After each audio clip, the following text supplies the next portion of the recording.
Italy extremely famous হচ্ছে তার সমুদ্র বিলাসিতা নিয়ে। কিন্তু সমুদ্রের ঠিক পাশে যে পাহাড়গুলো আছে সেগুলো খুব কম মানুষই দেখে। গাইতার এই জায়গাটার নাম পার্কো আরোনচিনো। কোনো ফেমাস স্পট না, কোনো ক্রাউড নেই। আজকে আমরা এসেছি শুধু ওভারনাইট ট্রেকিং করতে। So our plan was simple. এই সামারে পাহাড় অভিযান, তো আবার ইটালিতে থাকা কোস্টাল এরিয়ার সবচেয়ে কাছাকাছি সবচেয়ে বড় পাহাড় চড়া।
আজকে আমাদের গন্তব্যস্থল হচ্ছে মন্তে দি আরানচিম পাহাড়ের মেইন পাহাড়টা চড়া, যা মেবি একদিনে করা সম্ভব না। তো আমরা মাল্টি ডে হাইকিংয়ে কীভাবে মেইন পাহাড়টা যা হচ্ছে 1600 মিটার প্রায়, সেটা কমপ্লিট করব, সেটা দেখবেন এই ভিডিওতে।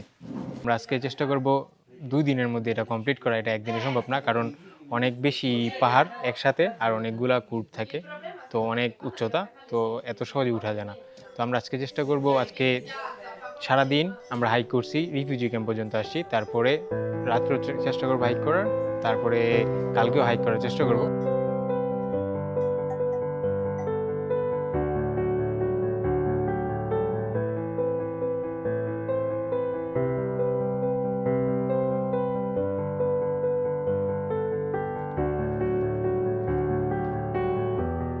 আমরা সারাদিন হাইক শেষে খাবারের বিরতি, মাঝখানে অনেক খাবার দাবার হয়েছে বা স্ন্যাক্স টাইপ ছিল, বাট বৈশা খাওয়া নাই।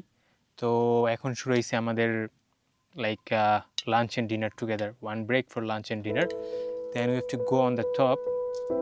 এটা হচ্ছে প্রথম খাবার। মেবি আমরা একটু পরে তাড়াতাড়ি গিয়ে ক্যাম্প ক্রিয়েট করার চেষ্টা করব, কারণ আলো চলে যেতেছে। তারপর হয়তো বা ক্যাম্পের পরে রাত্রে যদি সময় থাকে তখন আরেকবার খাওয়া দাওয়ার যদি সময় থাকে খাওয়া দাওয়া হবে। সো এখন মাংস আর হচ্ছে যে রুটি আমাদের মেন খাবার সারাদিন পরে। প্রায় 800 মিটার হাইক করছি আমরা আজকে, তো খুবই ডিফিকাল্ট হাইক ছিল। ডিফিকাল্ট ছিল এই কারণে, কারণ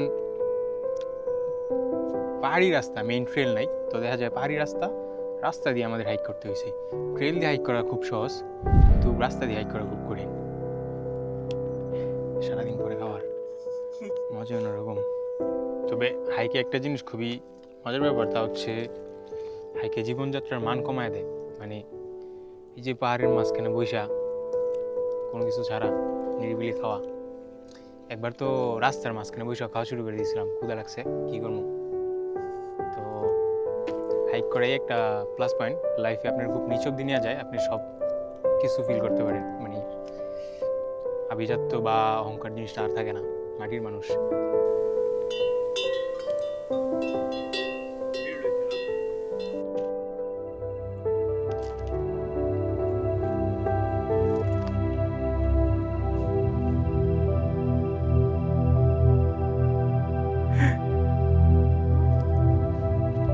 কাছে যান না জুন ভাই।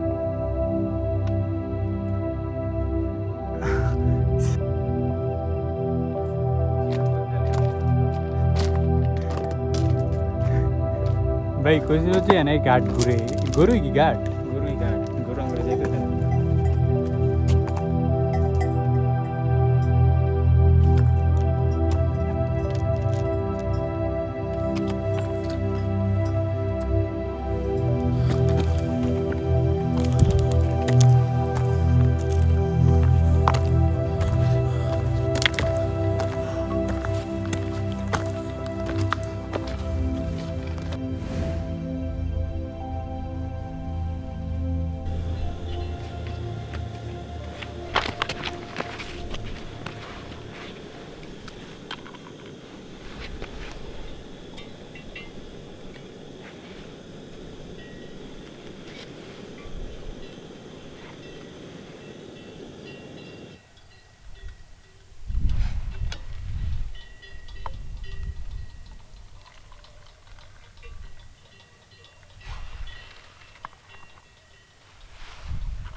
ব্রো পারফেক্ট ওয়েদারে বাইরে চাটা না খেলে মিস করবে অনেক কিছু।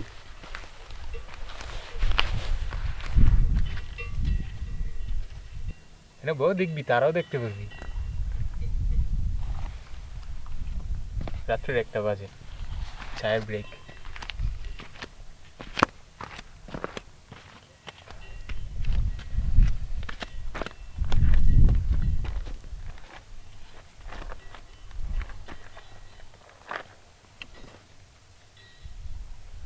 ওটা দেওয়া যেতেছে, ওটা পঞ্জা, কিন্তু মনে হইতেছে না নাপুলির লগে লাগানো,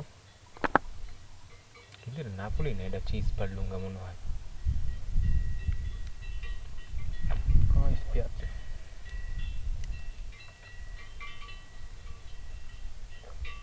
হঠাৎ করে একটা সেই লেভেলের বাতাস ক্রিয়েট হয়েছিল, কিন্তু এখন সুন্দর আবহাওয়া, আকাশ পুরা তারা, জ্যোৎস্না রাত, পুরা একদম গল্প করছেন মতো।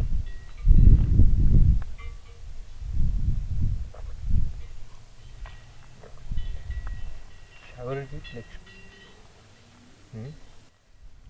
সাগরের রিফ্লেকশন। না, 8টা-9টার দিকে যখন আমরা ক্যাম্পিং করা শুরু করলাম না, তখন কিন্তু সাগরটা ভরপুর আলোকিত বুঝে দিয়েছিল। হ্যাঁ, খালি শহরটা আলোকিত ঝিলঝিল করতেছে।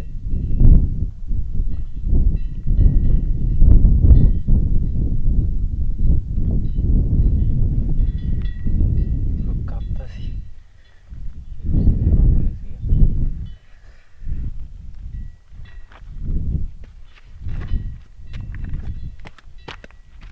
10 মিনিট থাকলে দেখবি ঠিক হয়ে যাবে। পরে বুঝলাম। দূরে খেজুর খেলা, ইনস্ট্যান্ট এনার্জি।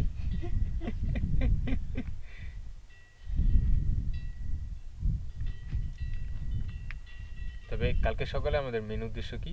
সকালে মেন উদ্দেশ্য হচ্ছে সকালে ব্রেকফাস্ট করা নাকি, দেন ক্যাম্প ট্যাম্প গুছায়া আমাদের হাইক যতটুকু আছে বাকি কমপ্লিট করা, দেন বাসের উদ্দেশ্যে রওনা দেওয়া। তো আমাদের এটা হচ্ছিল ফার্স্ট ওভারনাইট হিসাবে। আমরা যে বেস ক্যাম্পটা পাইছি এটা কিন্তু খারাপ না, এটা একটা ড্রামাটিক বেস ক্যাম্প। দেখ পিছনে দেখলে সরাসরি একদম একটা দেওয়ালের মতো পাহাড়, ডান সাইডে হচ্ছে যা একটা পুরাতন গির্জা পাহাড়ের মাঝখানে, যেটা কালকে সকালে আমরা চেষ্টা করবো দেখানোর। আর সেই গির্জার মধ্যে হচ্ছে যা কাম্পানেলো বাজতেছে সবসময়। আর ঠিক সামনেই মাদন্না স্ট্যাচু, আবার লাইটও আছে। আর একেবারে নিচে হচ্ছে যা তোর একে শহর, মানে এক জায়গাতে পুরো ভিউয়ে পাওয়া যেতেছে। হয়তো বা পাহাড়ের কারণে পাথর আর উঁচা নিচে অনেক বেশি। ক্যাম্প করছি ঠিকই, কিন্তু নিচে ঘুমাইতে কষ্ট হয়, কিন্তু ওভারঅল ভিউ স্যাটিসফ্যাক্ট।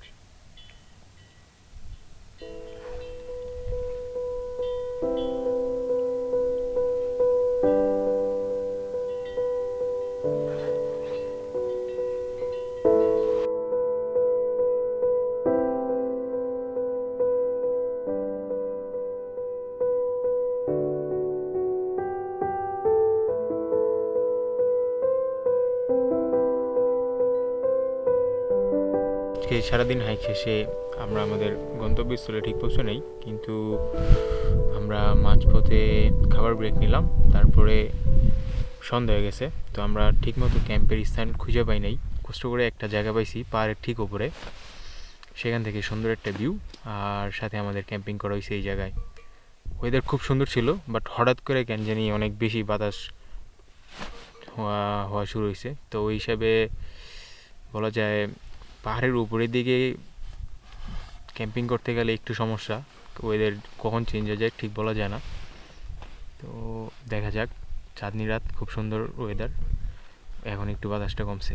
আমরা সন্ধ্যার পর থেকে যে হাইক করছি সেটা এই রাস্তাটা ছিল। তো ওই দূরে একটা বাসা দেখা যেতেছে, সেটা ছিল লাস্ট রিফিউজি ক্যাম্প, সেখানে সন্ধ্যায় ছিলাম। এটার সামনে খাবার দাবার, তারপরে সন্ধ্যার পরে এই জিগজ্যাগ রাস্তাটা পার করছি আমরা। তো এটা প্রায় খাড়া একটা রাস্তা, উপরে নিয়ে আসছে আমাদের। হচ্ছে এই ভিউ, যা হচ্ছে সাগর গায়েতা, আর হচ্ছে শহরটা দেখা যায়, আর পাহাড়। তো আর আমাদের বেস ক্যাম্প ছিল আজকে এখানে। বেসিক্যালি আমরা এখন আস্তে আস্তে নাস্তা করে এই দিক দিয়ে উপরে ওঠার চেষ্টা করব। ওইখানে একটা গির্জা আছে, ওই গির্জাটা দেখার জন্য। তারপর উপরে আরেকটা স্ট্যাচু আছে, ওই স্ট্যাচু দেখার জন্য। তো আমরা এখন মোটামুটি আমাদের বেস ক্যাম্প যেটা ক্রিয়েট করছি সেটা হচ্ছে অ্যাবভ 1000 মিটার। তো দেখা যায় এখন সেপ্টেম্বর মাস, গরমের সিজন, কিন্তু পাহাড়ের উপরে 1000 মিটার অ্যাবভ অনেক বেশি ঠান্ডা। রাত্রে প্রচুর ঠান্ডা ছিল, কিন্তু আমাদের স্লিপিং ব্যাগ -5 পর্যন্ত যায়। তো এই জন্য স্লিপিং ব্যাগের ভিতরে আমরা একটু বড় বড় গরম ফিল করছি, কিন্তু বাইরে বেরোলে হাড় কাঁপানো ঠান্ডা, প্রায় 10 ডিগ্রির মতো নেমে যায় বাতাসের, কারণ বাতাস থাকে প্রচুর রাত্রের বেলা। এখনও হালকা হালকা বাতাস আছে, এই জন্য বসা যায়, বাট স্টিল ঠান্ডা, অনেক ঠান্ডা ফিল হয়। কিন্তু স্লিপিং ব্যাগগুলো অনেক হেভি কাজে দিছে। তো আমাদের গিয়ারের মেইন বাড়ি জিনিসের মধ্যে ছিল তেন্দা, যেটা হচ্ছে ক্যাম্পেজ, আর হচ্ছে যা স্লিপিং ব্যাগ। তো এইগুলো আমাদের ফালানি যায় নাই, আমরা ইউজ করছি ঠিক মতো, কারণ ওভারনাইট এরকম হাই অ্যালটিটিউডে ঘুমাইলে ঠান্ডা প্রচুর বাড়ে, বাতাস প্রচুর ক্রিয়েট হয়। সে আজকে বুঝতে পারলাম যে আসলে পাহাড়ের ঠান্ডা কীরকম ঠান্ডা। তো আমাদের দ্বিতীয় দিন আজকে শুরু হইতেছে সকালে। আসিফ এখনও ঘুমাইতেছে তেন্দাতে, আমি মাত্র বের হইলাম, সকাল 6:30 বাজে, সুন্দর শহর। তো আমরা এখন চপ ব্রেকফাস্ট শেষ করে চেষ্টা করবো উপরের দিকে ওঠার, কারণ আরও প্রায় 300-400 মিটার উপরে উঠতে হইব। আর যত উপরের দিকে উঠা যায় তত বেশি ডিফিকাল্ট হয়ে যায়। কিন্তু মজার ব্যাপার হচ্ছে আমরা এখন সি লেভেল থেকে প্রায় 1000 মিটার উপরে, তো এই জন্য ম্যাক প্রায় নিচে দেখা যায়, খুব সুন্দর একটা ভিউ।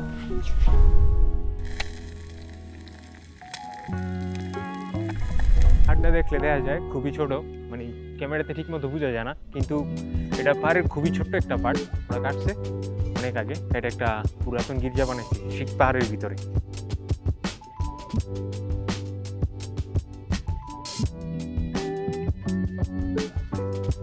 তো আমরা আজকে দ্বিতীয় দিন সকালের হাইকে নিচে গির্জা দেখে আসলাম। এখন 10:45। আমরা প্রায় এলিভেশন গেইন করছি ম্যাপ অনুযায়ী 1252 মিটার। আমাদের আরও 300 মিটার আছে, পাহাড়ের উপরে যেতে হবে। তো ম্যাপ অনুযায়ী আমরা সঠিক পথে আছি। তো 953 নম্বর জোনাতে আছি কাই অনুযায়ী। ওকে, ম্যাপ দেখা কমপ্লিট। এখন আস্তে আস্তে উপরের দিকে যাই। মেবি আর 20 মিনিটের মধ্যে আমরা আমাদের গন্তব্যস্থল চলে যাব, 1500 মিটার। দেখলেই দেখা যায় আমরা মেঘের উপরে আছি, খুব ঠান্ডা আবহাওয়া, সুন্দর। সমস্যা হচ্ছে ব্যাকপ্যাক অনেক হেভি, কিন্তু এইখানে ট্রেল আস্তে আস্তে সুন্দর, উপরে খুব ঝিকঝেক ঝিকঝেক করে উপরে উঠছে।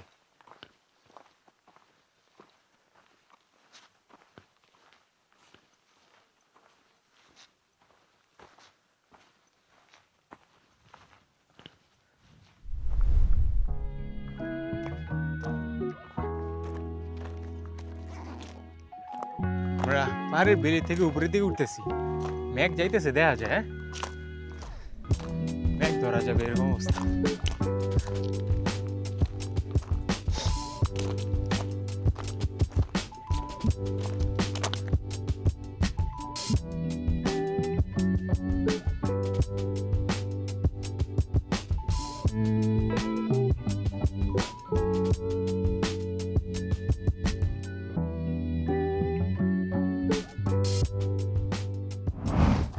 আমাদের ব্যাকপ্যাকের পিছনে দেখা যায় আমরা দুইটা সোলার লাগাই রাখছি, মোটামুটি ফোন আর পাওয়ার ব্যাংক চার্জ দিতেছে।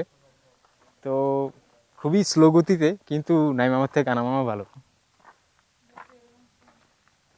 মেঘ একটু একটু সরে, একটু একটু ভিউ আসে, আবার একটু একটু জায়গা দেখা যাইতেছে। ওই সমুদ্রের উপর যে মেঘ আছে ওইটা খুবই নিচে, বাট এই মেঘগুলা হঠাৎ করে আমাদের পাশ দিয়ে যায়, আবার উপরে উঠে, আর নিচের শহরটা খুবই নিচে সুন্দর দেখা যায়। প্লাস হচ্ছে 3টা পট এই সাইডে দেখা যাচ্ছে, ওই সাইডে হচ্ছে গায়েতা, চৌস একটা view, মাথা নষ্ট করা।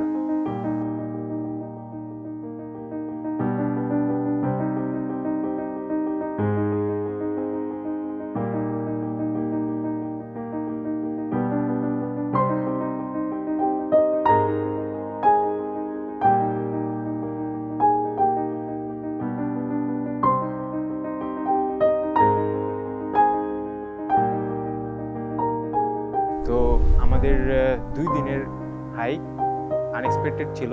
ওভারঅল বলতে গেলে মোটামুটি খুবই অন্যরকম অভিজ্ঞতা ছিল। রাত্রের সকালের, তারপরে হচ্ছে রাত্রেবেলা বেল বাজানো, তবে আমরা ভয়ের ব্যাপার যেটা পাইছিলাম সেটা ছিল যে লুপি বা স্কোয়াড অফ উলফ, যেটা উলফরা যদি অ্যাটাক করে তাহলে সেটা কী করব। কিন্তু মজার ব্যাপার হচ্ছে আমরা যেই সাইডে ছিলাম এই সাইডে কোনো উট ছিল না, কিন্তু ছিল গরু আর ঘোড়া। তো সারা রাত দেখা যায় গরু আর ঘোড়া হাঁটছে আর ওদের গলায় একটা করে বিল ছিল, টিং টিং টিং টিং আওয়াজ, সেটা ঘুমের জন্য খুবই ডিস্টার্বময় ছিল। এছাড়া ওভারঅল আমাদের একদিনের ওভারনাইট যে ট্রিপটা এটা খুবই স্মুথলি গেছে। আমরা অনেক কষ্ট করে হাইক করছি, বাট খুব মজা হয়েছে। কিন্তু লাস্ট মোমেন্টে সব মেঘের ভিতর আটকে পড়ে গেছি, মানে চারোদিকে মেঘ, কিচ্ছু দেখা যায় না, পিছনে মেঘ সামনে মেঘ, আমাদের ভিতর দিয়ে মেঘ পাস হইতেছে দেখা যায়। তো ওই হিসাবে ভিউ খুবই সুন্দর। তো এন্ড অফ দ্য ডে আমার মনে হয় শহরের ট্রাভেল থেকে পাহাড়ের ট্রাভেল অনেক বেশি মজা, কারণ অনেক বেশি এক্সপ্লোর করা যায় আর নিজের লিমিট পুশ করা যায়, যেটা আমরা রাত্রে করছি। তো ওই হিসাবে আমাদের ভিডিও ভালো লাগলে অবশ্যই সাবস্ক্রাইব করবেন।